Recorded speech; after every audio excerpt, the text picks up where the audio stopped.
The most general case is like this. So, two cases.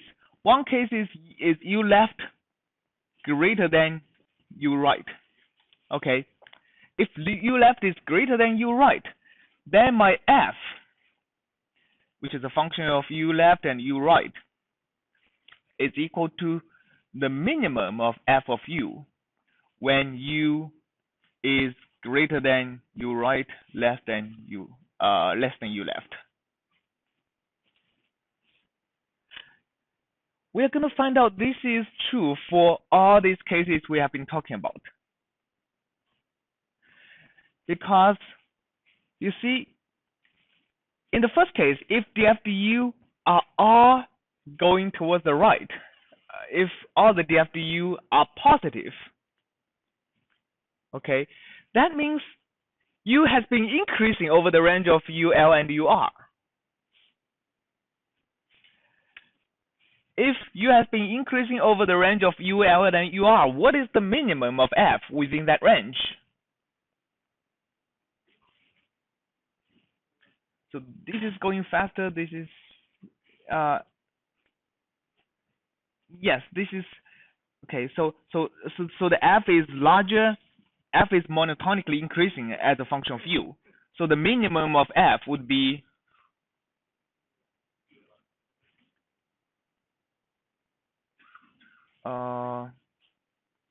the minimum of u would be, oh, actually, I think I'm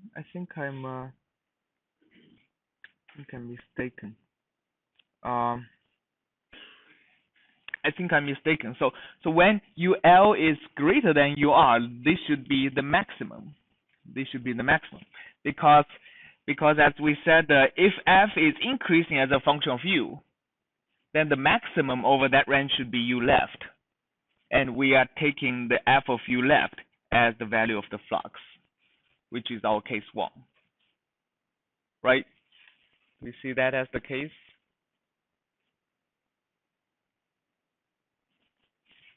So in case 1, df du is all greater than 0.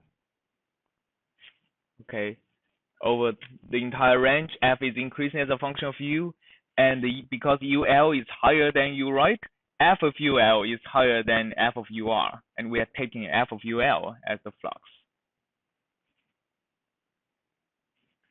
In the other case, if df du is all negative, that means f has been decreasing over the range of ur and ul. So if f is decreasing and we take the maximum, that means we are taking f of ur instead, right? So either case when df du is always greater or always less than 0, we are taking the maximum of f of u within that range. All right. Okay. Now let's consider the third case where we have a shock wave. So if we have a shock wave, that means we are deciding to look at left or right according to delta f over delta u. Okay, so delta f is f of ul minus f of ur. Delta u is ul minus ur.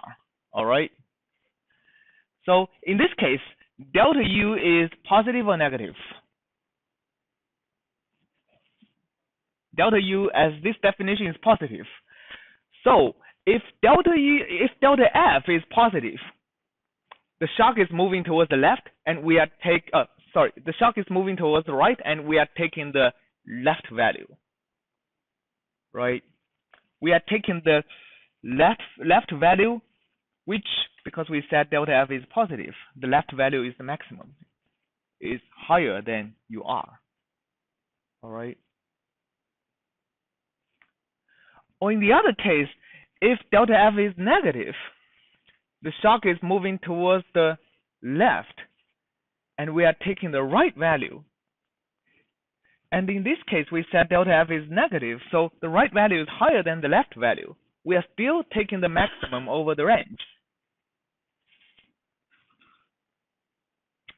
So in the case of a shock wave, so this is 1 and 2, this is third case of a shock wave, we are still correct in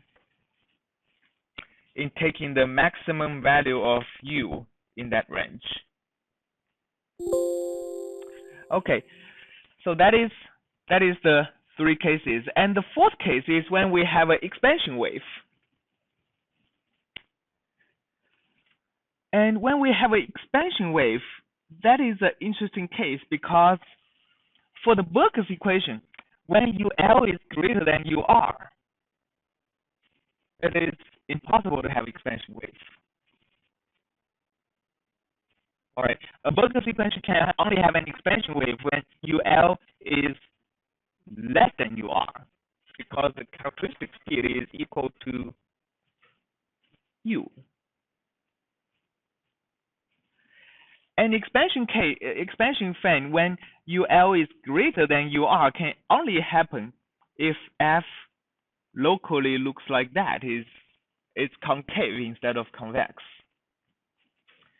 Now, in that case, if I have a UL over here and a UR over here, that means the characteristic speed at UL, which is the local slope of this function value, is negative, while the characteristic speed of at the right-hand side, which is the slope of this function here, is of opposite sign, and the left is moving towards the left and right moving towards the right. So that is the only case, the concave case is the only case where we can have an expansion wave where the left is higher than the right. Now in that case, what should the flux be at the discontinuity?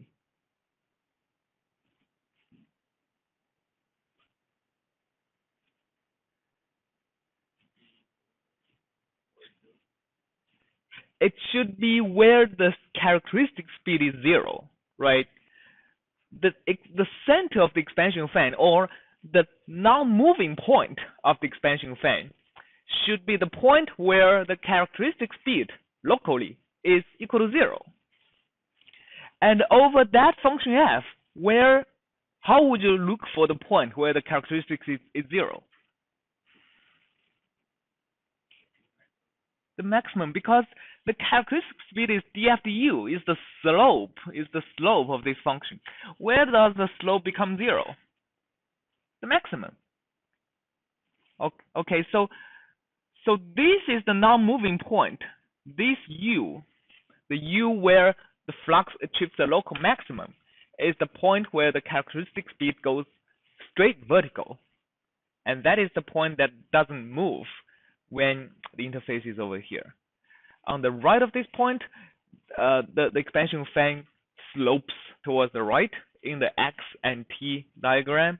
On the left of this point, the expansion goes towards the left, and at this point, the characteristic goes vertically. Okay, so again, we have noticed that this is the maximum of this function u within that range. And please take note that I'm not just taking the maximum over 2 values. I'm taking the maximum within the continuous range of UR to UL. Okay, and if f is monotonically increasing or decreasing over that range, it is just taking the left or right. If f is convex within that range, I'm also taking either left or right. Right?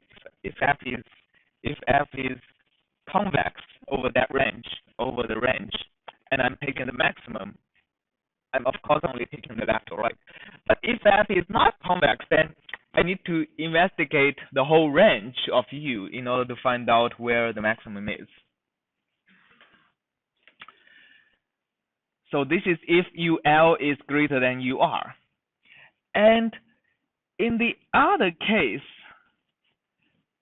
if UL is greater, or if UL is less than UR,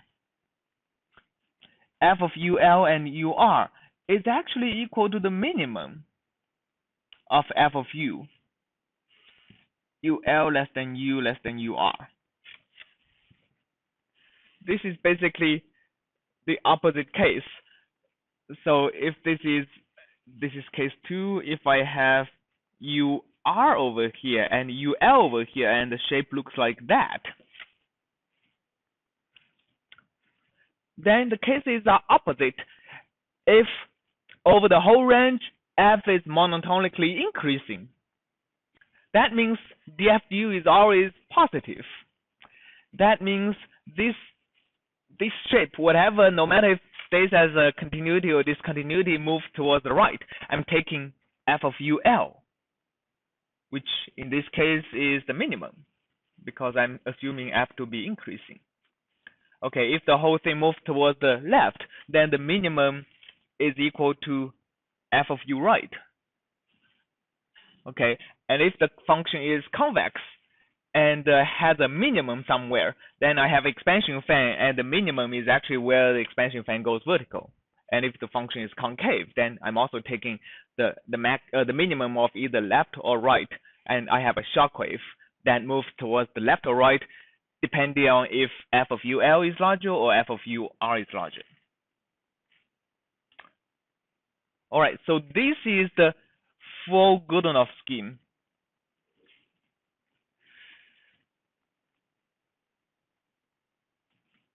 That is applicable to any scalar conservation law. And it is achieved by solving the Riemann problem, which is the problem involving just the one discontinuity and constant on both sides, solving the Riemann problem exactly, and evaluating the flux after an infinitesimal amount of time. Yes?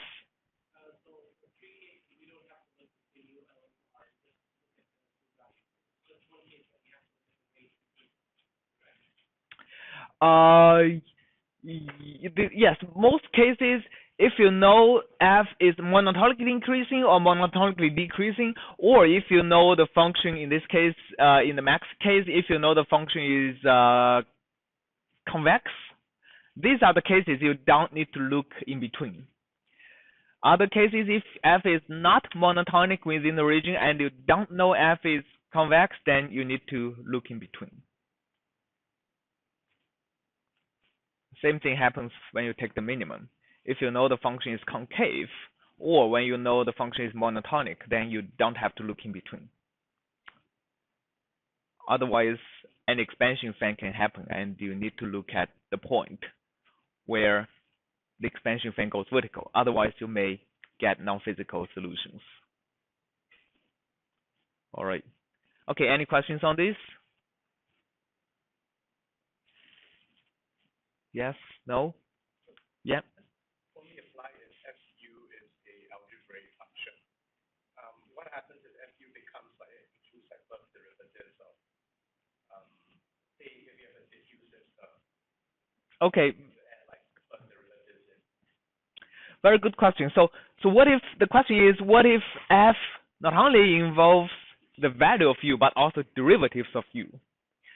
So the answer to that question is that you need to separate the term that involves derivative from the term that involves only u. So actually, the only cases I have encountered is when the flux can be decomposed as a sum of a term that does not involve the derivative and also a term that involves the derivative. And we can do exactly the same thing to the term that does not involve the derivative. And the term that involves the derivative, we can construct using other methods. And for all the cases I have intensively worked on, the term that involves the derivative is linear. I know there are cases that has nonlinear derivatives, but I'm not an expert in dealing with that. So for the areas I've worked on, like Navier-Stokes equations, the viscous term which is has derivative is linear. So you don't need complex schemes like that to deal with the viscous term that has the derivative. Good question, though. Yeah. Any other questions on this? Yes? So the Godunov flux is called entropy intensity? Yes.